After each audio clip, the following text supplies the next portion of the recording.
आज मेरा बिलीव है कि जब आप ये वचन सुन रहे होंगे, परमेश्वर का आत्मा आपकी जिंदगी में एक ऐसा काम कर रहा होगा।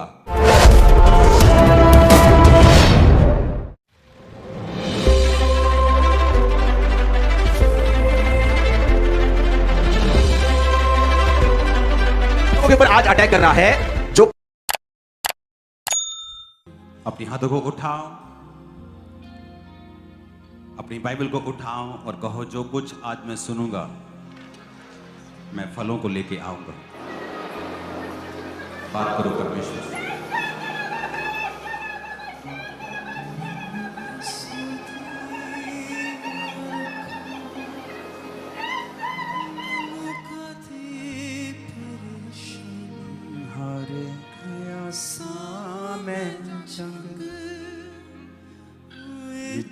दुनिया पे रंग हाथ यीशु ने बढ़ाया, मैनू हरे नू जिताया।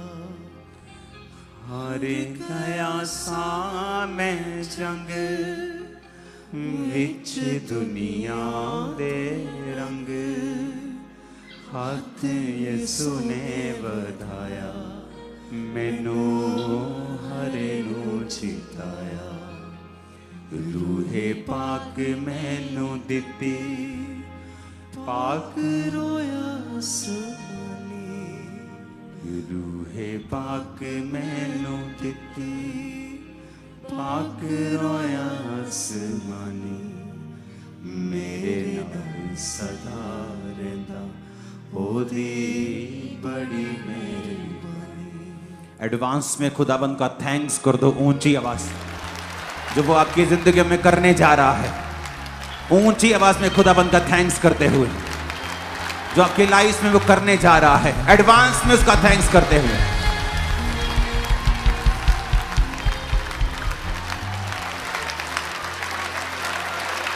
आज हम परमेश्वर के वचन को पढ़ेंगे, मरकुस 4 उसकी 35 से लेके 41 आयत, और मरकुस 5 उसकी 1 से लेके 43 आयत। अब छत डल गई तो आवाज क्या प्रॉब्लम तो नहीं है पीछे? हाथों को हिलाओ अगर आवाज आ रही है तो, क्योंकि ये साउंड जो था वो बिना छत के डिजाइन किया गया था। तो छत डालने का प्रोग्राम बाद में बना, तो अब इसकी नई प्रोग्रामिंग हो जाएगी तो 1-2 हफ्तों के अंदर अंदर।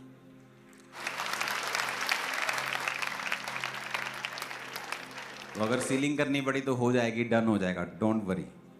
टेम्परेरी है अगर हुई प्रॉब्लम तो, पर आपके हाथ से लग रहा है नहीं इतनी प्रॉब्लम है। साउंड में आपको लगता है कहाँ कहाँ है, किस हिस्से में, तो हाथ हिलाओ।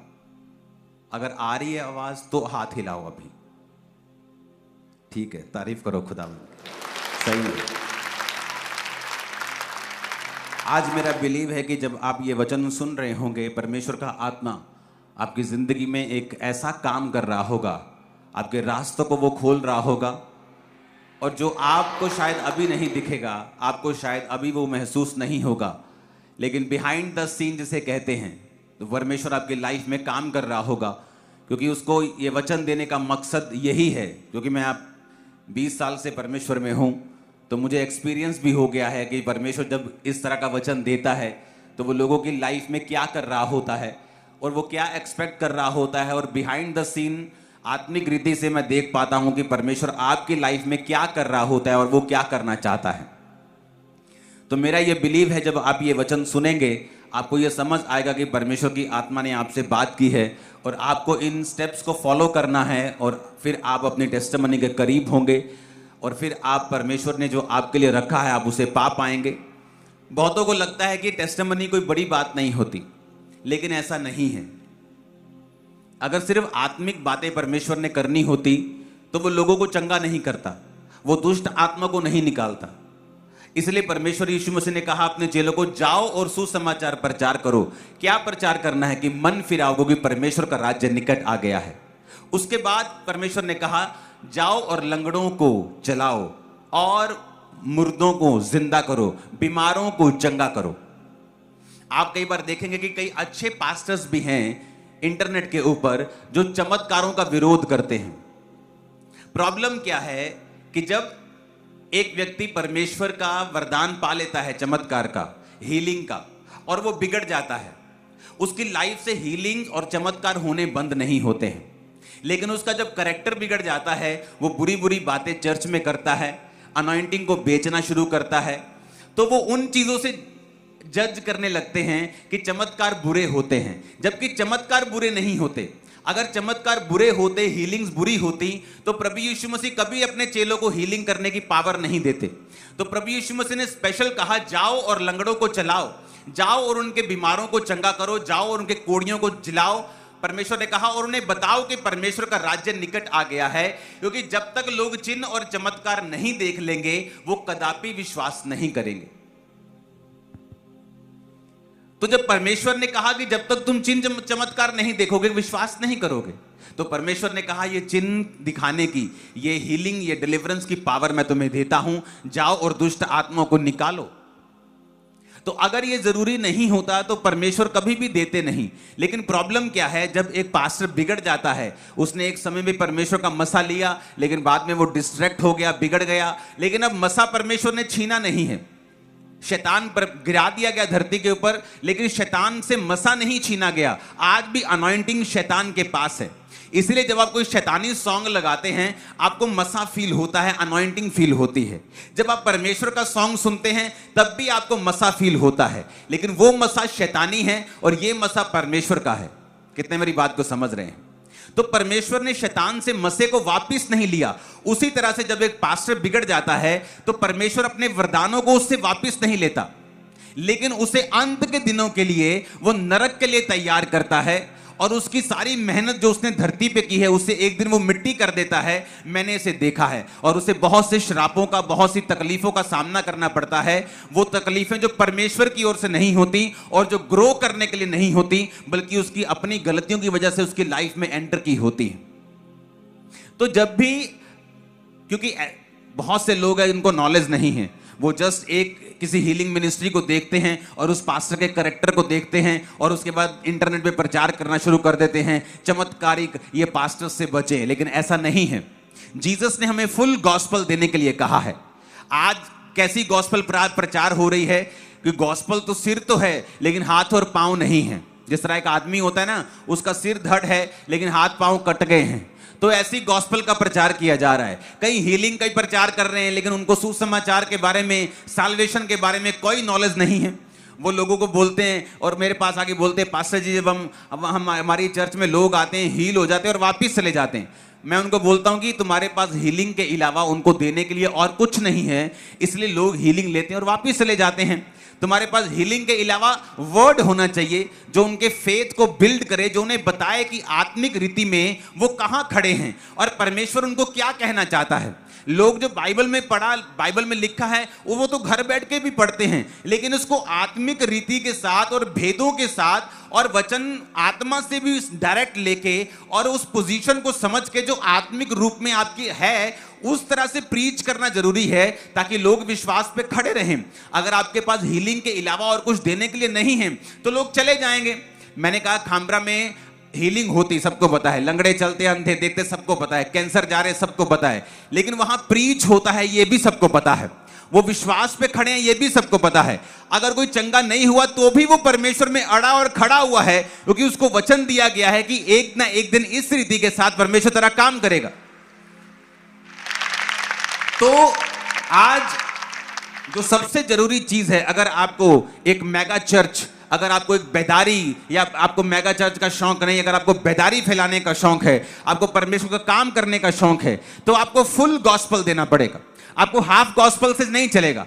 आपने प्रार्थना की और लोग चंगे नहीं हुए, इसका मतलब यह नहीं कि हीलिंग बुरी है और आप हीलिंग का विरोध करना शुरू कर दें। जिनके द्वारा परमेश्वर कर रहा है उनको अप्रिशिएट करें। हालेलुया। तो ये हमें बात समझनी बहुत जरूरी है कि परमेश्वर जो है वो हमें, उसने फुल गॉस्पल दी है। उसने ये नहीं कहा सिर्फ प्रचार करो, उसने ये भी नहीं कहा सिर्फ चंगा करो, उसने कहा जाओ और लोगों को बताओ कि मन फिराओ, कि अपने माइंड को चेंज करो, अपनी थिंकिंग को चेंज करो। मन फिराने का मतलब है अलग तरीके से सोचना। जैसे आप जब जाते हैं आप जैसे हिंदू को बोलते हैं, सिख को बोलते हैं कि आपको परमेश्वर को मानना है, मन फिराइए। क्यों? क्योंकि उनका मन क्या है, वो किस तरह से सोचते हैं कई लोग कि नहीं हम अपने धर्म को नहीं छोड़ेंगे, मैं हिंदू हूं, मैं सिख हूं, मैं क्रिश्चियन हूं, मैं ये हूं, मैं जैनी हूं, मैं ये हूं, हम अपने धर्म को नहीं छोड़ेंगे। लेकिन जीसस ने कहा मन फिराओ, यानी अलग तरीके से सोचना शुरू करो कि परमेश्वर तो कह रहा है कि मैं किसी नए धर्म को बनाने के लिए तो आया नहीं हूं, मैं तुम्हारा धर्म बदलने के लिए नहीं आया हूं। यीशु मसीह ने एक भी बार ईसाई धर्म के बारे में बात नहीं की है, जबकि परमेश्वर के वचन में जिसको कितने ही लेखकों ने पवित्र आत्मा की प्रेरणा के द्वारा लिखा है, कहीं भी ईसाई धर्म का पूरी बाइबल में जिक्र नहीं है। उसमें क्या जिक्र है कि परमेश्वर तुम्हें जिंदगी देना चाहता है, परमेश्वर तुम्हें आजाद करना चाहता है, तुम्हारे खालीपन को भरना चाहता है, तुम्हें चंगा करना चाहता है, तुम्हें संसार के कलेशों से आजाद करना चाहता है, तुम्हें अनंत जीवन देना चाहता है, यहां का भी वहां का भी। तुम्हें अपनी सोच को बदलने की जरूरत है, मन फिराने की जरूरत है। अब तुम्हें अलग तरीके के साथ सोचना होगा। हालेलुया। लोग बोलते हैं मैं चर्च में बपतिस्मा कैसे लूं? मैंने तो जी एक जगह का नाम लिया हुआ है। क्यों मिला नाम आपको? ताकि आप परमेश्वर को जान सकें। आपने नाम लिया ताकि आप परमेश्वर के पास जा सकें। और जब आपके सामने परमेश्वर साक्षात रूप में खड़ा होता है बाइबल के रूप में कि मैं परमेश्वर, यीशु मसीह ने कहा मैं परमेश्वर हूं, मैं मार्ग जीवन सच्चाई हूं, मेरे बिना कोई पिता के पास नहीं जा सकता है, मैं अल्फा और ओमेगा हूं, मैं आदि और अंत हूं। सब तो वो कह रहा है। तो जो कुछ तुमने लिया था, अब तुम परमेश्वर के सामने पहुंच गए हो। ये तो वो बात हो गई कि 9वीं पास करने के बाद बंदा बोले कि नहीं जी मुझे टीचर से बहुत प्यार है, मैं 10वीं में नहीं जाना चाहता, मुझे 10वीं में नहीं जाना, मुझे टीचर से बहुत प्यार है। जब आपको सच्चे परमेश्वर के बारे में मालूम हो गया, जब आप सच्चे परमेश्वर ने अपना आप पे जाहिर कर दिया, अब आगे बढ़े। जब आप बपतिस्मा लेते हैं, कोई आपको शब्द नहीं देता, मैं आपको शब्द नहीं देता कि यार आप ये 2 शब्द बोला करें। बपतिस्मा लेने के बाद पवित्र आत्मा आपको डायरेक्ट शब्द देता है, क्योंकि आप सबकी प्रॉब्लम अलग है, मेरी अलग है, आप सबका टारगेट अलग है, प्लान अलग है, मेरा अलग है। तो जो है ही अलग अलग हैं, एक ही गोली कैसे किसी पे काम करेगी? तो परमेश्वर हर एक को अलग अलग गोलियां देता है। वो गैर भाषा, वो नाम शब्द जो स्वर्गीय आता है आपके ऊपर, हर एक का अलग अलग है। मेरा अलग है, मेरे बच्चों का अलग है, मेरी वाइफ का अलग है, आपका अलग है, क्योंकि ये परमेश्वर की ओर से आया है, इंसान की ओर से नहीं आया। तो जब परमेश्वर की ओर से आया है तो क्यों नहीं हम अपने हाथों को खोलते? क्यों हम मूर्ख बने बैठे हैं? क्यों नहीं हाथों को खोलते और उसको जप्फी डाल लेते? हम उसको एम्ब्रेस करें, उसको रिजेक्ट ना करें, क्योंकि वही परमेश्वर आपके ऊपर अपना आप जाहिर कर रहा है। हालेलुया। जब आप फुल गॉस्पल सुनते हैं, पूरा सुसमाचार सुनते हैं, वहां पे मानसिक रूप की हीलिंग भी है, वहां से इमोशनल हीलिंग है, फिजिकल हीलिंग है, फाइनेंशियल फ्रीडम है, वहां पर स्वर्गीय जीवन है, शांति का जीवन है, बाद का जीवन है, अब का जीवन है, वो सब तरफ काम करता है। साल्वेशन सिर्फ शरीर की नहीं या आत्मा की नहीं है, वो फाइनेंस की भी है, वो देश की भी है, वो सब तरफ की है। जब वो परमेश्वर आपकी लाइफ में काम करता है, वो सब तरफ करता है। जब आपका बाप, आपकी माँ आपको बढ़ाती है, आपको ग्रो करती है, आपको पालती है, क्या वो सिर्फ आपके कपड़े देखती है? क्या आपको खाना नहीं देती? या सिर्फ आपको कपड़े और खाना देती है, आपका स्कूल नहीं देखती? वो भी वो देखती है। क्या वो आपकी खुशी का ध्यान नहीं रखती? वो भी वो देखती है। आप कहीं ठोकर ना खा जाएं, आपका वो ध्यान रखती है, बेटा यहां नहीं जाना, ये नहीं करना, वो नहीं करना, वो भी वो देखती है। एक माँ, एक बाप बुरे होकर भी अपने बच्चे की जिंदगी की हर पहलू को छू लेते हैं, तो वो परमेश्वर जो सबसे अच्छा है, वो आपकी जिंदगी का हर एक पहलू नहीं छुएगा? क्या वो आपकी जिंदगी की हर एक डायरेक्शन नहीं छुएगा? वो छुएगा। जस्ट उसको टाइम दीजिए, उसमें अपना आप समर्पण कर दीजिए। देखिए वो आपकी शादी के बारे में भी कैसे सोचेगा, आपके बच्चों के बारे में कैसे सोचेगा, आपके फाइनेंस के बारे में, आपकी सेहत के बारे में, आपकी इमोशनल हीलिंग के बारे में, आपकी मानसिक, शारीरिक हर एक चीज जो आपके साथ जुड़ी हुई है। परमेश्वर इंटरेस्टेड है कि आप उसके विषय में एक तो परमेश्वर से बात भी करें, दूसरा परमेश्वर भी इंटरेस्टेड है आपकी लाइफ में काम करने के लिए। कितने मेरी बातों को समझ रहे हैं? तो हमें यह बात समझ आनी चाहिए कि एक मां, एक बाप अगर ये संसारिक होके भी बाहर वो नशा बेचते हो लेकिन घर आकर बच्चों की कैसे पालन पोषण करते हैं। तो अगर वो बुरे होकर अपने बच्चों की हर एक चीज को छू सकते हैं, तो बाप जो अच्छा है, आसमानी है, सबसे अच्छा है, वो आपकी क्या हर एक चीज को नहीं छुएगा? उसको हर एक चीज का पता है। जो चीजें आपके लिए छोटी से छोटी भी हैं, उसको उन चीजों के बारे में भी मालूम है। अगर आप इमोशनली डिस्टर्ब होते हैं तो मेरी बात को ध्यान से समझें। अगर कई तरह के इमोशनल डिस्टर्बेंस से इंसान होकर गुजरता है, मेरी लाइफ की ये टेस्टिमनी है, मैं जानता हूं। आप वो कैसी भी डिस्टर्बेंस क्यों ना हो, वो पर्सनल लाइफ की हो, वो इमोशनल लाइफ की हो, आप परमेश्वर को अपना जीवन देके देखें और प्रार्थना में अपना जीवन बिताना शुरू करें।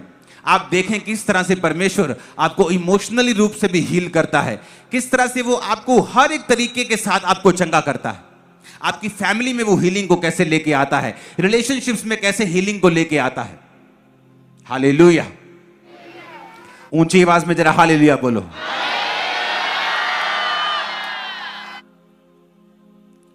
अब मरकुस 4 उसकी 35 से 41 आयत और मरकुस 5 ये पूरा अध्याय है 1 से लेके 43 आयत तक। आज जो आत्मा में मैं देख रहा हूं, क्योंकि मैं आपको आप इस बात को समझें कि बाइबल को मैंने कभी भी प्रीच करने के लिए नहीं पढ़ा है। इस हफ्ते परमेश्वर के एक दास हैं, साउथ से वो आए थे, रेवरेंड पॉल तांगिया उनका नाम है। वो जब आए और मुझसे बात हुई, हम मिले, तो उन्होंने मिनिस्ट्री को देखा और हैरान हुए, क्योंकि उनकी बहुत बड़ी मिनिस्ट्री है साउथ में और वो यहाँ मीटिंग के लिए आए थे, इसलिए वो मिलने के लिए आए एक दिन। तो वो देख रहे थे कि किस तरह से परमेश्वर ने एक बड़ा चर्च खड़ा किया है, ह्यूज चर्च खड़ा किया है, और सब चीज़ों को वो उन्होंने देखा, प्रार्थना की और हैरान भी हुए और खुदावंद की तारीफ भी की कि परमेश्वर ने किस तरह पंजाब में बेदारी को लाया है। उन्होंने कहा मैंने भी बहुत प्रार्थनाएं की हैं, मैं जब भी आता था पंजाब में मैं प्रार्थना करता, खुदावंद बेदारी को लेके आ। तो परमेश्वर, आप नहीं जानते किन किन की प्रार्थनाएं होती हैं। आप आज जब यहां पे बैठे हैं, मैं आपके लिए प्रेयर कर रहा हूं, आप नहीं जानते ये कब फलेगी, लेकिन ये फलेगी, ये वेस्ट नहीं होगी। आपको सिर्फ परमेश्वर में खड़े रहना होगा। जब मैं बाइबल को पढ़ता हूं, मैं कभी नहीं पढ़ता कि मुझे प्रीच करना है। कई बार मेरी फैमिली, मेरे लोग हैरान होते, कहते नहीं ऐसा नहीं है, आप बहुत तैयारी करके जाते हो ये वचन आसानी से नहीं बन सकता जो आप सुना रहे हो। मैं उनको बोलता हूं नहीं ऐसा नहीं। जब मैं बाइबल को पढ़ता हूं, मैं अपने लिए पढ़ता हूं, मैं अपने लिए पढ़ता हूं। मुझे नहीं पता मुझे प्रीच करना है संडे थर्सडे, मैं अपनी रोज बाइबल पढ़ता हूं। अगर मैं 2 टाइम 3 टाइम परमेश्वर की प्रेजेंस में हूं, अगर मैं 3 टाइम गया हूं, तो 2 टाइम मैं बाइबल पढ़ता हूं। और बाइबल मैं अपने लिए पढ़ता हूं। मैं नया नियम भी पढ़ता हूं, बाइबल को बीज से भी पढ़ता हूं और बाइबल को पुराने नियम से भी पढ़ता हूं। तो मैं इस तरह से पढ़ता हूं कि मैं किसी भी नियम से डिस्कनेक्टेड ना हो जाऊं। कई बार हम नया नियम पढ़ते हैं तो पुराना भूल ही जाते हैं। जब 50-100 दिन बाद पुराना खोला तो हैं ऐसे आता दिमाग में। तो मैंने कहा मुझे ये करना नहीं है, तो मैं नया नियम भी पढ़ता हूँ, पुराना नियम भी पढ़ता हूँ और बाइबल के बीच से भजन संहिता से लेके अगली जो जितने भी अध्याय हैं और जितने भी पुस्तकें हैं, मैं उनको भी पढ़ता हूँ, ताकि मैं सबके साथ फिर कनेक्टेड रहता हूँ। पुराना नया सब मेरे पास दिमाग में होता है कि परमेश्वर क्या कह रहे हैं, क्या कर रहे हैं। लेकिन मुझे ये नहीं मालूम होता कि परमेश्वर संडे के लिए क्या करे। बहुत कम ऐसा होता है कि मुझे मालूम हो 8 दिन पहले कि मुझे संडे क्या बोलना है। मैं सिर्फ अपना काम करता हूँ, परमेश्वर की प्रेजेंस में रहता हूँ। तो जब आज मैं परमेश्वर की प्रेजेंस में था, तो मुझे एक बात आत्मा सिखा रहा था कि परमेश्वर आपकी लाइफ में एक बड़ा काम करने वाला है। उसके लिए एक वचन आपको सुनना पड़ेगा। उस वचन को ध्यान से अभी सुनना। अब मरकुस 4 उसकी 35 में लिखा है, उस दिन जब शाम हुई तो चेलों से उसने कहा, आओ हम पार चलें। वो भीड़ को छोड़कर जैसा वह था वैसे उस नाव पर साथ ले चले, सो उसके साथ और नावें भी थी। बड़ी आंधी आई, लहरें नाव पर यहां तक लगी कि पानी से भरी जाती थी और वह पिछले भाग में गद्दी पर सो रहा था। तब उन्होंने उसे जगाया और कहा, हे गुरु, क्या तुझे चिंता नहीं, हम नष्ट हुए जाते हैं। तब उसने उठकर आंधी को डांटा और पानी से कहा, शांत रह और थम जा। आंधी थम गई और बड़ा चैन हो गया। और यीशु ने कहा, तुम क्यों डरते हो? क्या तुम्हें अब तक विश्वास नहीं? वे बहुत ही डर गए और आपस में बोले, ये कौन है जो आंधी और पानी भी उसकी आज्ञाओं को मानते हैं? अब यहां पर जब हम इस पद को पढ़ते हैं, हमें कई बार बाइबल पढ़ते वक्त यह भी देखना पड़ता है कि उस अध्याय के आगे क्या है और उस अध्याय के पीछे क्या है। ये बात कैसे शुरू हुई, क्यों शुरू हुई और इस बात के बाद क्या हुआ। तो ये एक घटना हुई। घटना क्या थी? हम सबको लगता है मौसम खराब हो गया, मौसम खराब हुआ, आंधी आई, तूफान आई, यीशु मसीह पीछे सो रहे थे, चेले डर गए। चेलों ने कहा, प्रभु क्या तुझे चिंता नहीं, हम नाश हो रहे हैं। यीशु उठे, उन्होंने आंधी को डांटा और आंधी थम गई, पानी को शांत रहने के लिए बोला, सब ठीक ठाक हो गया, चलो जी खत्म हो गया। लेकिन हमने आगे नहीं पढ़ा कि इसका रीजन क्या था। आगे जब हम 5 अध्याय को पढ़ते हैं तो लिखा, वो झील के पार गरासेनियों के देश में पहुंचे। जब वो नाव से उतरे तो एक मनुष्य जिसमें अशुद्ध आत्मा सी कब्रों से निकलकर उसे मिला। वो कब्रों में रहता था, कोई उसे लोहे के संगलों से भी नहीं बांध सकता था, क्योंकि वह बार बार बेड़ियों और संगलों से बांधा गया। परंतु उसने संगलों को तोड़ दिया और बेड़ियों को टुकड़े टुकड़े कर दिया और कोई भी उसे अपने वश में नहीं कर सकता था। अब यहां पर हमने क्या देखा कि जैसे प्रभु यीशु मसीह उस घटना के बाद आंधी खत्म हुई और यीशु मसीह जहां जाना चाहते थे पहुंचे, सभी नाव से उतरे, चेले सब यीशु मसीह उतरे। जैसे वो उतरे, एक आदमी पत्थरों को लेकर चिल्लाता हुआ कब्रों से निकला। कब्रें थी तो चिल्लाता निकला, नंगा, बाल बड़े हुए। आप इमेजिन कर सकते हो, अपने आप को घायल किया हुआ डरावना सा आदमी चिल्लाता हुआ आपके सामने आता है।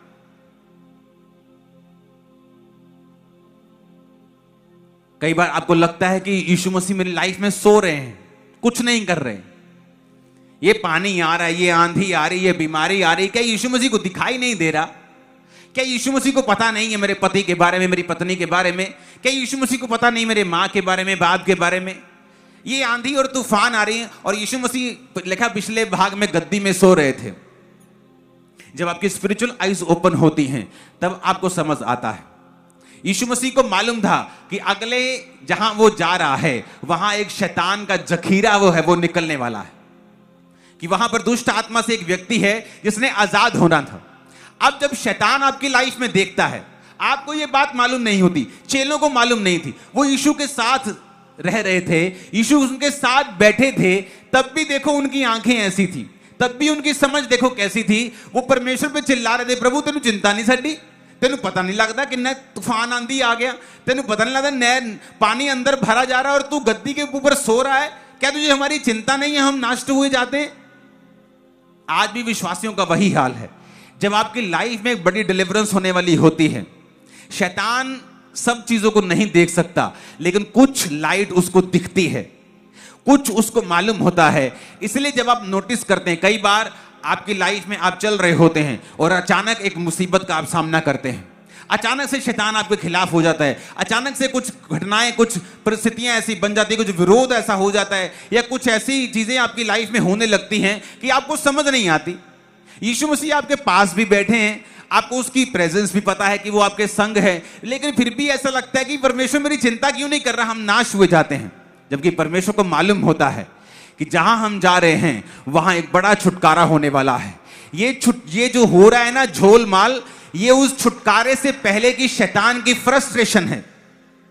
कई बार आप अपने जीवन में देखते हैं कि आपकी फैमिली में आपका विरोध शुरू हो गया, कई बार आप देखते हैं आपको अजीब सी मुसीबतों का सामना करना पड़ रहा है, आप देखते हैं ये क्या हो रहा है मेरी लाइफ में, लेकिन आपको नहीं मालूम अगले अध्याय में जो आपकी जिंदगी का अगला अध्याय ओपन होगा, वहां एक बड़ी गवाही आपका इंतजार कर रही होगी। और बाइबल कहती है जब वो मनुष्य चंगा हुआ, जब वो मनुष्य वापस गया, पूरे शहर ने प्रभु यीशु मसीह के ऊपर विश्वास किया। आप इमेजिन करो, आप सिर्फ उस बंदे को ना देखो जिससे कुछ हजार दुष्ट आत्माएं निकली और वो चंगा हो गया, और जब कपड़े पहनकर यीशु मसीह के पास बैठा तो लोगों ने देखा, वो डर गए, कहते ये इससे क्या हुआ है, ठीक हो गया ये। इमेजिन करो जब वो बंदा अपने शहर वापस गया होगा, हर एक बंदा उसे जानता था कि ये कब्रों में एक पागल रहता है, इन कब्रों में मत जाना, उसे संगलों से भी बांधो वो संगल तोड़ देता है, इसे कोई वश में नहीं कर सकता। इमेजिन करो वो जब अपने गांव गया होगा, अपने शहर गया होगा, कितनी रूहों को उसने बचाया होगा। तो जब शैतान आपकी लाइफ में साल्वेशंस को देखता है, वो आपकी लाइफ में तूफान को लेके आने की कोशिश करते हैं। आपको नहीं पता होता कि कल आपकी लाइफ में क्या होगा। जब इस चर्च में 50 लोग थे तो मेरा गोडाउन जला दिया था। वो गोडाउन जहां से 50,000 से लेके 1 लाख रुपया मैं रोज कमाता था। सेल नहीं, कमाई की बात कर रहा हूं। अर्निंग्स 15 से 20 लाख रुपया एक महीने की कमाई थी उस बिजनेस में, जो परमेश्वर ने हमें दिया था। सेवकाई में आने से पहले वो बिजनेस था मेरे पास। तो 2009 में 50 लोग आते थे, वो बिजनेस को उसने आग लगा दी। जब ऑस्ट्रिया में एक रविदासी संत की हत्या कर दी गई थी, तो यहां पर उन लोगों ने गोडाउन जला दिया था, जो शरारती अनसर थे। तो क्या हुआ, शैतान ने कहा अब दे तू गवाही। बड़ी गवाही देता ना परमेश्वर ने, मेरा बिजनेस ब्लेस किया, अब दे तू टेस्टिमनी। मैं देखता हूं तो अब तू क्या गवाही देगा, अब मैं देखता हूं। तेरे पास एक बिजनेस की गवाही थी, एक नशे की, बिजनेस की गवाही मैंने नष्ट कर दी, अब देखता हूं तू क्या करेगा। अब देखने में वो तूफान लग रहा है था वो तूफान, उस बात का मैं इनकार नहीं कर रहा हूं। था वो टाइम स्ट्रेसफुल कि आपका लाखों का बिजनेस आपकी आंखों के सामने जल रहा है, आप फोन कर रहे हैं, फायर ब्रिगेड नहीं आ रही, आप मंत्रियों को फोन करने की मुझे फायर ब्रिगेड मंगा के दो, कोई आपकी बात सुनने के लिए तैयार नहीं, रास्ते में जाम लगे, गाड़ियां जल रही हैं, खतरनाक माहौल हुआ है।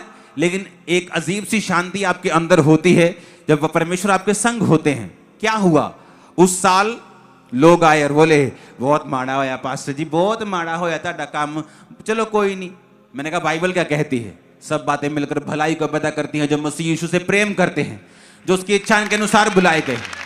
मैंने वचन पे अपने आप को खड़ा किया। उस साल 50 से सीधा 500, अगले साल 2500, अगले साल 5, 10, 20, 40, 80, 160, आज 3.5 के पार पहुंच चुकी चर्च। 3.5 लाख हर हफ्ते वीकली अटेंडेंस है चर्च। कितने मेरी बात को समझ रहे हैं? तो उस समय उस तूफान को देख के अंदाजा मत लगाइए कि प्रभु आपके संग है कि नहीं, क्योंकि जब वो व्यक्ति चंगा हुआ उसने पूरे शहर को जाके बदल दिया होगा। तो परमेश्वर देख रहे थे और शैतान को भी दिख रहा था कि आने वाले समय में ये लाखों को बचाएगा, इसको अभी तबाह कर दो।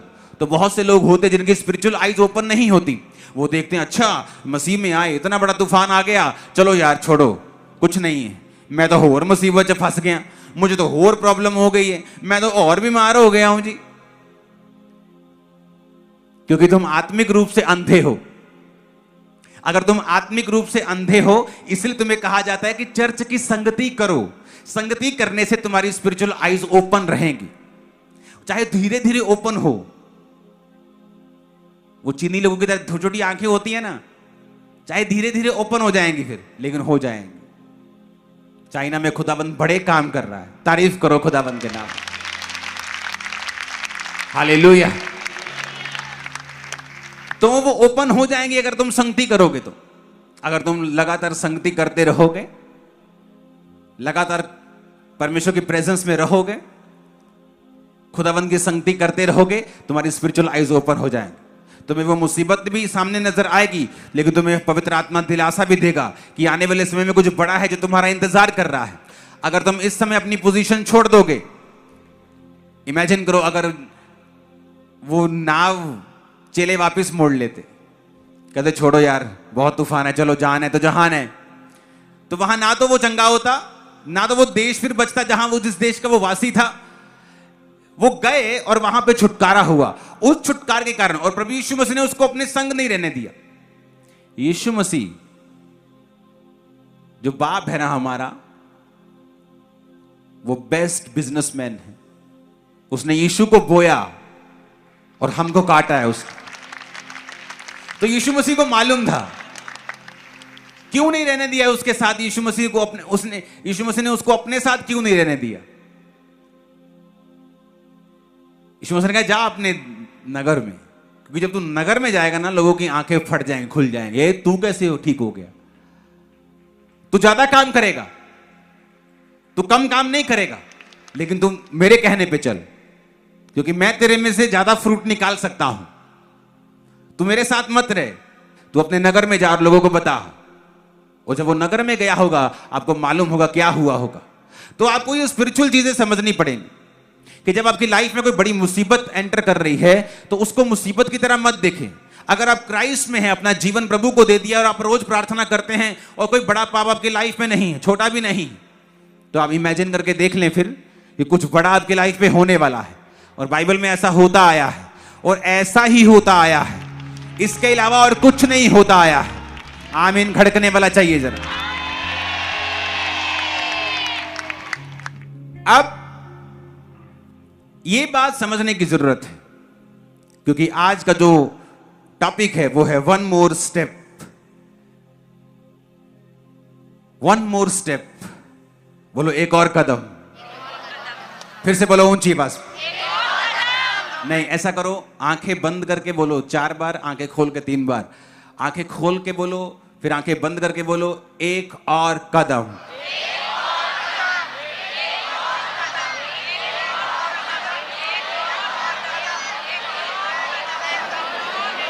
आमीन।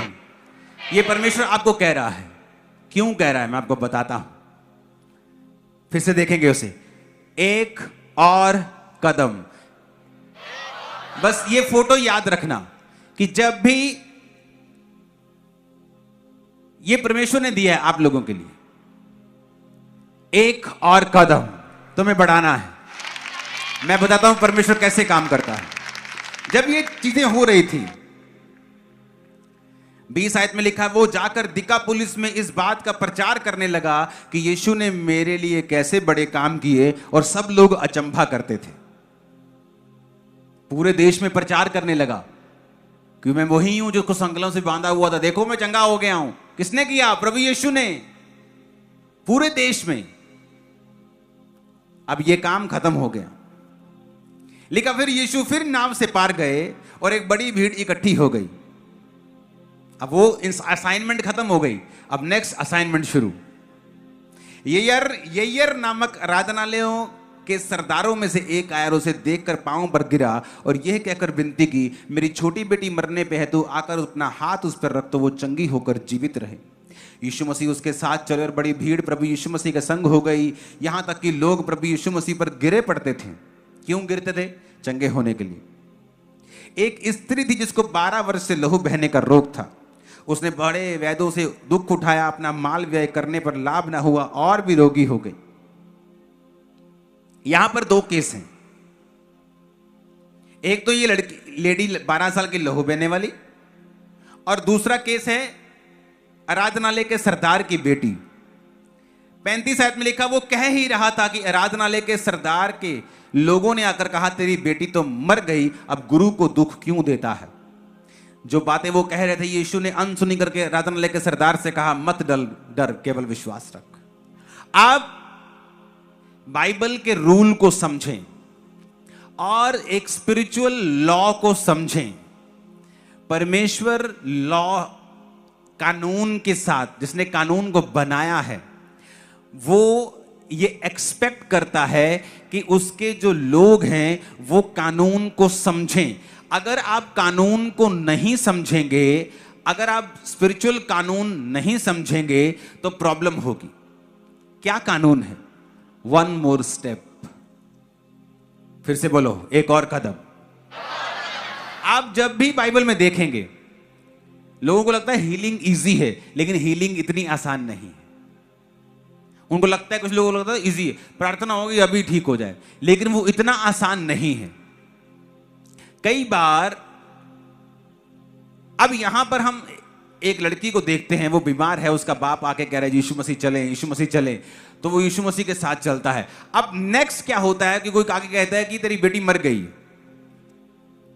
लेकिन यीशु मसीह कह रहा है डर मत, सिर्फ क्या कर, विश्वास रख। अंधा चल पड़ा है परमेश्वर के पीछे, प्रभु मुझ पे दया कर, प्रभु मुझ पे दया कर। अभी भी परमेश्वर उसे ठीक नहीं कर रहे हैं। लिखा वो और चिल्लाने लगा, वन मोर स्टेप। मैंने देखा है स्पिरिचुअल रिल्म में, जब आपका काम ना हो रहा हो, एक और कदम उठाइए परमेश्वर की ओर। पीछे मत हटिए, पीछे मत हटिए। परमेश्वर ऐसे काम नहीं करता। आपको उसे प्रेशर देना पड़ेगा और लगातार देना पड़ेगा। एक बार खटखटाया, 2 बार, 3 बार, 10 बार, 20 बार, 10 लाख बार भी खटखटाना पड़ेगा। One more step. ये परमेश्वर आपको इसलिए कह रहा है क्योंकि आपके बहुतों के काम होने वाले हैं। इसीलिए उसने आत्मा में ये वर्ड दिया, मेरे लोगों को बोल कि एक और कदम उठाएं, पीछे ना हटें, थके ना, अके ना, एक और कदम उठाएं। आप प्रार्थना कर रहे हैं, आप एक और कदम उठाएं, फास्टिंग शुरू कर दें, विश्वास को और बढ़ाएं, प्रेयर लाइफ को और बढ़ाएं, निराश ना हो। निराशा रखने से परमेश्वर का कोई भी नुकसान नहीं होगा, उसका लॉ चेंज नहीं होगा, उसका दिमाग चेंज नहीं होगा, चीज नहीं आ जाएगी, काम नहीं होगा, उल्टा फ्रस्ट्रेशन आएगी, थोड़ा पीछे चले जाएंगे आप, फिर से आप आगे आने की ट्राई करेंगे। ये सारी चीजें होंगी अगर आप एक और कदम नहीं उठाएंगे। हालेलुया। चिंता मत करो, शैतान का आखिरी दिन है आज छुटकारा होगा, शैतान को पहले से पता है। क्योंकि जो प्रेयर इसलिए मैंने आज बाद में की है, मुझे पता है मुझे किस चीज के लिए प्रार्थना करनी है, और शायद शैतान को पहले से पता है, वो डर चुका है। हालेलुया। तो आपको ये बात बड़े ध्यान से समझनी है। एक और कदम, फिर से बोलो ऊंची आवाज में, आपको एक और कदम उठाना है। आमीन। आप देखो, उसकी बेटी मर गई है। कोई भी आदमी इमोशनल हो सकता है, ये छोड़ो अब क्या करना, मैंने तो सुना था यीशु मसीह शब्द ही बोल देते हैं, फलाने का सेवक ठीक हो गया था, यार मेरे को तो कुछ मिला नहीं है। निराश होता और कहता चलो कोई नहीं प्रभु आप करो काम, मैं जरा जाता हूं। एक और कदम, मरने के बाद भी परमेश्वर बता रहे थे एक और कदम, अभी खत्म नहीं हुई तुम्हारी कहानी, तुम्हारी कहानी अभी शुरू हुई है। मैंने कहा तुम्हारे घरों की कहानी अभी शुरू हुई है। तुम उस गड्ढे के नीचे समुद्र के तल पर जाने के बाद ऊपर आने के अलावा और कोई रास्ता नहीं होता, तुम ऊपर आ रहे हो अभी। मैंने कहा तुम और तुम्हारा घराना ऊपर आ रहे हो यीशु मसीह के नाम में। आमीन। ऊंचे वाला चाहिए। हालेलुया। क्या एक और स्टेप आप लेने के लिए तैयार हैं? मैं 45 मिनट प्रार्थना करता, 15-15 मिनट 3 बार, 15-15 मिनट 3 बार प्रार्थना करने के बीच में भी 3 बार मोबाइल चेक करता था अपना। हाय होए नहीं हले 15 मिनट नहीं होए हले, यार बड़ी लंबी प्रेयर कह देंगे पास्टर करन ली। तो परमेश्वर ने कहा ये ऐसे नहीं होगा, जो तुम मांग रहे हो ये 45 मिनट में नहीं होगा, तुम्हें मेहनत करनी पड़ेगी। फास्टिंग बढ़ाई, मेहनत की, प्रेयर की, काम हुए। 1 मोर स्टेप। वो फ्रस्ट्रेशन होता है कई बार, आप थक चुके हैं, मान लो आप थक चुके हैं आत्मिक रूप से, आप बोलते हो यार मैं फ्रस्ट्रेट हो गया हूं, लेकिन परमेश्वर का आत्मा फिर भी कहता है एक और स्टेप, एक और स्टेप, एक और स्टेप, 1 मोर स्टेप, 1 मोर स्टेप। और आप जल्दी अपने उस पोजीशन के ऊपर होंगे जहां से आप गवाहियां दे पाए। आमीन। खड़कने वाला चाहिए चर्च।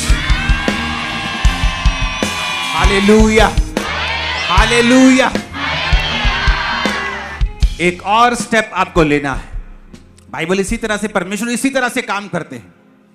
आप कोई केस पढ़ लो, जीसस के पास एक सुरूफनीकी जाति की एक औरत आती है जो यहूदी नहीं थी और कहती है प्रभु मेरी बेटी बहुत बीमार है, कभी गिर पड़ती है, मर जाती है, शरीर अकड़ जाता है, पत्थर बन जाती है, मर जाती है, डेड हो जाती है, उसको प्लीज चंगा करें।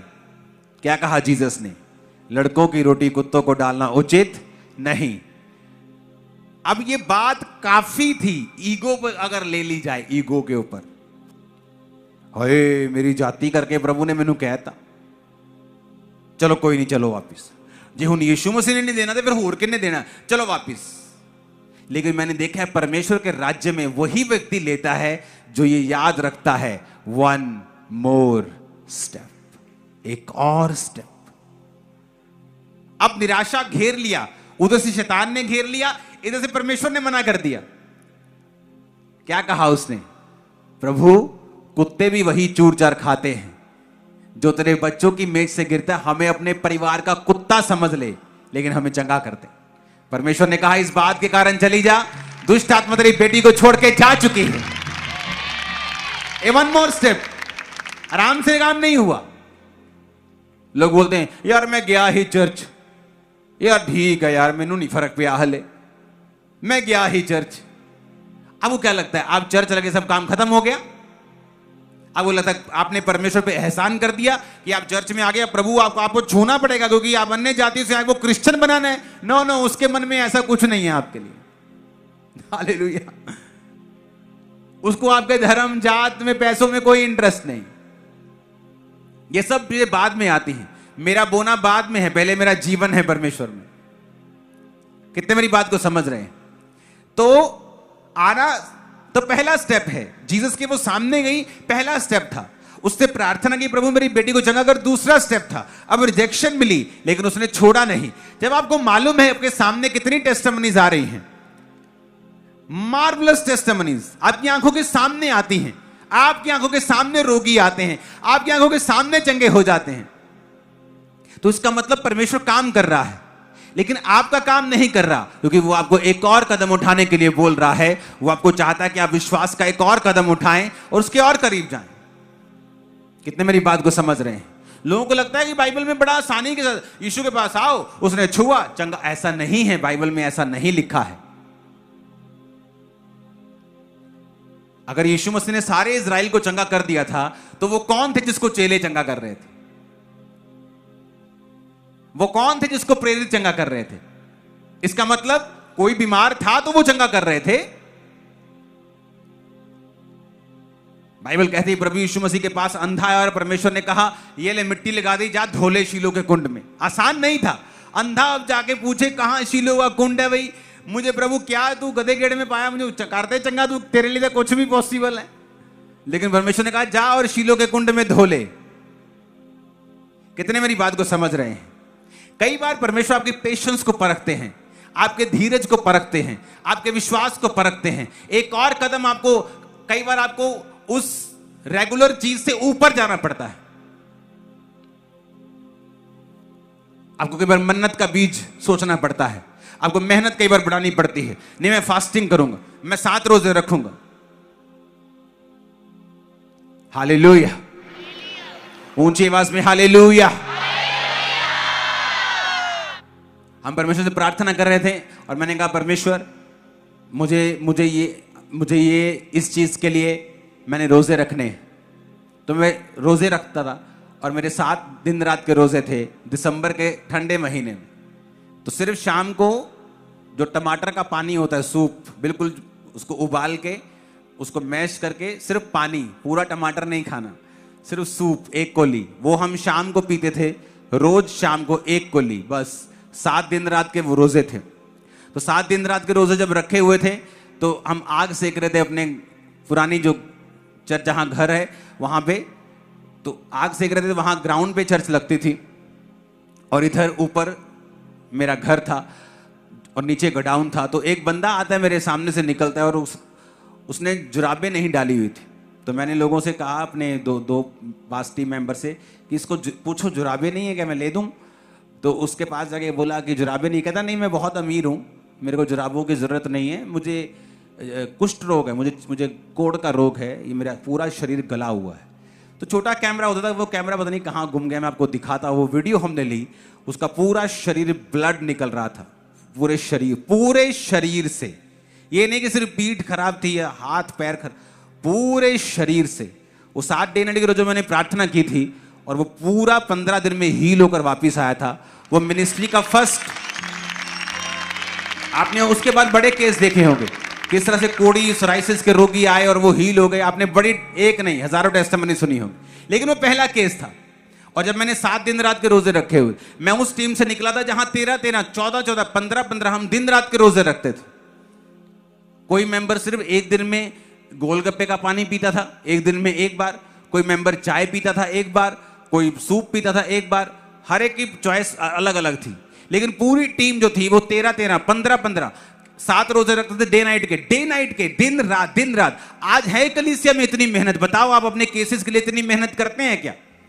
आप 1 मोर स्टेप, क्या मतलब क्या है? क्या दिमाग में विश्वास रखना कि नहीं 1 मोर स्टेप? अरे नहीं, उसे अपने प्रैक्टिकल लाइफ से दिखाना कि 1 मोर स्टेप व्हाट, क्या किया 1 मोर स्टेप में? तुमने क्या किया 1 मोर स्टेप? क्या किया? एक और कदम, किस चीज का? विश्वास का। कैसे, बाइबल कहती है अपना विश्वास तो कर्म के बिना दिखा नहीं सकता है। तो हम टीम क्या करते थे, 7 बोलते थे चलो 3 रोजे रखते हैं, ऐसे नहीं बोलते थे कि हम 15 रखेंगे, 3 दिन रात के रोजे। जब 3 दिन पूरे हो गए, चल यार एक शुक्रगुजारी का रख लेने, एक शुक्रगुजारी का दिन रात का रोजा। 4 हो गए, कहना चल एक और रख लेने शुक्रगुजारी। 5 6 जो मैंने 7 रखे थे वो मैंने बोल के 7 रखे थे, लेकिन बाकी हम इस तरह से भी रोजे रखते थे कि 10 11 12 13 14 15 दिन, 3 4 दिन 5 दिन बोल के 15 दिन डे नाइट के रोजे। सिर्फ पानी पीते थे, जितना मर्जी पीना हो, जितना मर्जी, पानी की कोई प्रॉब्लम नहीं थी। और एक दिन में एक बार कोई गोलगप्पे का पानी, कोई सूप पीता था। आज मैं कलीसिया में मेहनत नहीं देखता हूं। आज लोगों को पूछो फास्टिंग करते हो, नहीं। प्रार्थना कितनी करते हो, टाइम नहीं लगता। तो क्या वन मोर स्टेप, इसलिए तो आप बीच में अटके हो। धोबी का कुत्ता ना घर का ना घाट का। अब है भी है, परमेश्वर पास भी है, लेकिन काम नहीं हो रहे, क्योंकि परमेश्वर एक्सपेक्ट करता है, क्योंकि वो महान है, वो ग्लोरियस है, वो चाहता है कि आप उसे ऑनर दें, आप अपना फेथ दिखाएं, विश्वास दिखाएं और कहें कि प्रभु तो मना भी कर रहा है लेकिन हम नहीं जाएंगे छोड़ के। तो वैसा फेथ कई बार हम दिखा नहीं पाते, क्योंकि हमारे कदम वैसे नहीं है। कितने लोगों ने कभी 7 दिन रात के रोजे रखे हैं डे नाइट के? हाथ खड़ा करो, ये देखो देखो देखो देखो, चर्च में कितने लोग हैं? हाथों को हिलाओ जरा, है ही नहीं। ये 15 20 25 30, ये 3 लाख लोगों में क्या 150-200 लोग बैठे हैं। आप कितने मेरी बातों को समझ रहे हैं? कई बार हम दूसरे लोगों की लाइफ में उनके रिजल्ट को तो देख लेते हैं और वाह वाह वाह वाह करते हैं और बाबू को बोलते हैं ऐसा हमें चाहिए, लेकिन हम ये नहीं देखते कि स्टोरी शुरू कहां से हुई थी। वो अंग्रेजों के वो चेहरे पे होती है ना तिल तिल से, देखें कभी अंग्रेजों के? वो मेरा चेहरा अंग्रेजों वाला बन गया था, इतने तिल थे मुंह में, क्योंकि हर टाइम रोजों में होता था। और रंग इससे भी गोरा था, जब मैं टीन एज में था रंग और गोरा, लेकिन तिली होती थी मुंह के ऊपर। क्यों? क्योंकि रोजे अगर रखने हैं तो आपको कई बार सेक्रीफाइस करना पड़ता है अपनी सेहत के लिए। उन 7 रोजों में कोई ऐसा नहीं था कि हम प्रार्थना करें प्रभु लंगड़ों को भेज, ऐसा कुछ नहीं था। जस्ट बैठे, साथ में मेरी शॉप होती थी, मैं अपना काम भी करता था उस समय, और साथ में हम आग सेक रहे थे। बहुत ठंडा टाइम था, मेरे बर्थडे के टाइम पे मैं रोजे रख के बैठा हुआ था, 5 जनवरी के करीब। तो कहां मेहनत? वन मोर स्टेप किस चीज का? क्या है आपके पास? क्या आपने कभी सोचा ये काम नहीं हो रहा, क्यों नहीं हो रहा? अब पीछे जाना कोई इलाज नहीं है, आगे बढ़ना पड़ेगा। तो कैसे बढ़ेंगे आगे? क्या सिर्फ चर्च की ओर को, चर्च की ओर देखी जाएगी कि कब ले हैंड होगा? कई बार ले हैंड पे भी मेरा काम नहीं हुआ, फिर क्या करेंगे? खुद मेहनत करनी पड़ेगी, आपको घुटने लगाने पड़ेंगे, आपको रोजे रखने पड़ेंगे, आपको परमेश्वर के सामने जाना पड़ेगा। जिस टीम से मैं निकला हूं वो आज भी उसी तरह रोजे रखती है। 7 दिन 3 दिन रात के, हर हफ्ते 2 दिन रात के, 3 दिन रात के, इस तरह से मेहनत की जाती है।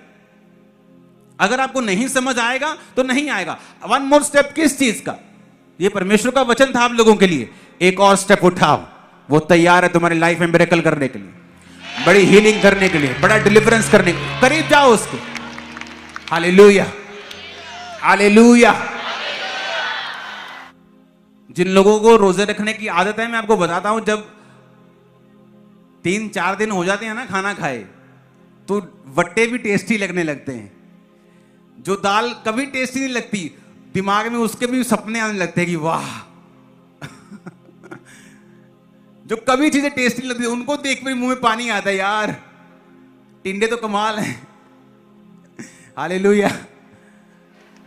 तो जिन लोगों को रोजे रखने की आदत होती है उनको मालूम होता है,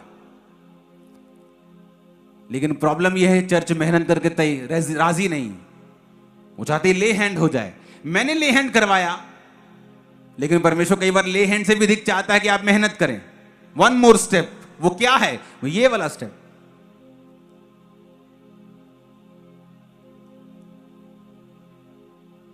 मैं आपको बोलूं तभी आप रोजे रखेंगे? फिर तो आप बहुत चीजें मिस कर जाएंगे, क्योंकि मैं हर बार अनाउंस करके नहीं रखूंगा कि आज मैंने रोजा रखा, तुम भी रख लो, उपवास आज तुम भी करो, ऐसा नहीं होगा। आपको अपनी लाइफ को देखना पड़ेगा। फलाने को तो शुगर है जी, आप छोटा फास्ट रखें। अब तो मेडिकल साइंस भी फास्टिंग को अप्रूव करने लगी। अब तो दुनिया भर में इंटरमिटेंट फास्टिंग जी फलाना ढमकाना अब सब बाइबल पे आने लगे हैं।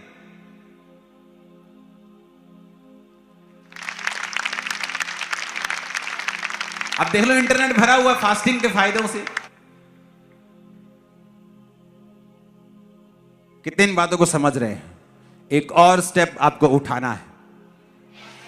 अगर आप मेहनत नहीं करेंगे, एक और कदम, ये वाला कदम स्पेशल है। ये वो कदम है जब आप थक चुके होते हैं। आपका ट्रेनर जब आपको जिम कराता है ना, आप बोलते हो बस, कहता बस 2 और। उसे बताइए ये जो 2 और है ना, यही रिजल्ट निकालेंगे। बस 1 और, बस 5 और। उसे पता है जितनी तेरी कैपेसिटी तूने कर दिया, लेकिन उसको पता है ये कर दिया, ये फिट तो रहेगा, लेकिन अगर इसे अगले लेवल पे जाना है, वो बोलेगा 2 और, 1 और, 1 और, लास्ट। आप मेरी बात समझ रहे हो कि नहीं? आत्मा में भी वैसा ही है। अगर आपको नेक्स्ट लेवल पे जाना है, कुछ ऐसा करना है, 1 मोर स्टेप। वो कैसे होगा? अपना बीज चेक करें, अपनी प्रार्थना चेक करें, अपनी फास्टिंग चेक करें, अपनी दूसरी लाइफ चेक करें कि आप लोगों की बाइबल में एक बात लिखी है। अगर आपको छुटकारा पाना है ना, आपको मतलब नहीं कि लोग क्या कहते हैं, आपको मतलब नहीं कि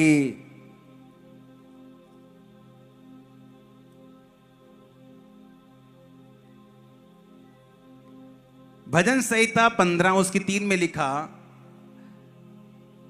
पहले से पढ़ना पड़ेगा मेरे को। कहता, हे परमेश्वर तेरे तंबू में कौन रहेगा, तेरे पवित्र पर्वत पर कौन बसने पाएगा। वह जो खराई से चलता, धर्म के काम करता, हृदय से सच बोलता, अपनी जीभ से निंदा नहीं करता। अब निंदा तो नहीं करनी है, तो हम सबने प्रवचन सुने होंगे बहुत। हालेलुया। लिखा, ना अपने मित्र की बुराई करता और ना अपने पड़ोसी की निंदा सुनता। कहता अपने पड़ोसी की निंदा सुनता भी नहीं। वो उसके पवित्र तंबू में रहेगा, उसकी प्रेजेंस में रहेगा, जहां सुरक्षा है, जहां हीलिंग है। कितने विश्वासी जब फ्री हो जाते हैं, फलाने पास्टर की निंदा, फलाने विश्वासी की निंदा, उसकी निंदा सुन करते भी हैं। सुनना भी बाइबल में मना है, करना तो बिल्कुल ही वर्स है। कितने मेरी बातों को समझ रहे हैं? फिर से 7 बार बोलो, आंखें बंद करके ऊंची आवाज में, मन में आपको सुनना चाहिए, मन में भी। 1 मोर स्टेप। और खुदाबंद आपसे बात करेंगे।